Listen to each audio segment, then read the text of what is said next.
நடுக்கடலில் படகு மூழ்கி தத்தளித்த 4 மீனவர்கள் பத்திரமாக மீட்கப்பட்டுள்ளனர். இது தொடர்பான விவரங்களை எமது செய்தியாளர் கார்த்தி வழங்க கேட்கலாம். கார்த்தி, 4 மீனவர்கள் மீட்கப்பட்டிருக்கிறார்கள். இது தொடர்பான முழு விவரம். நேற்று காலை பாத்தீங்கன்னா ராமேஸ்வரம் அடுத்துள்ள புதுரோடு கிராமத்தை சேர்ந்த நாட்டுப்படகு மீனவர்கள் மீன்பிடி கடலுக்கு போயிருக்காங்க. இவங்க கச்சத்தீவு அருகே மீன்பிடித்துக் கொண்டிருக்கும் போது பலத்த சூறை காற்றின் காரணமாக ஒரு படகு கடல்ல மூழ்கி இருக்கு.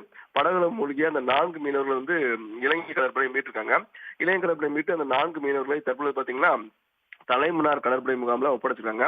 தலைமன்னார் கடற்படை முகாம்ல விசாரணை நடத்திய பின் அந்த மீனவர்கள் 4 பேரும் தலைமன்னார் காவல் நிலையத்தில் ஒப்படைச்சிருக்காங்க. இந்த 4 மீனவர்கள் மீது இலங்கை கடற்படையை இலங்கை அரசு வழக்கு பதிவு செய்யல. இன்னும் ஒரு சில தினங்கள்ல தமிழகத்துக்கு அனுப்பி வச்சிருக்க இலங்கை வட்டாரங்கள் தெரிவிச்சிருக்காங்க.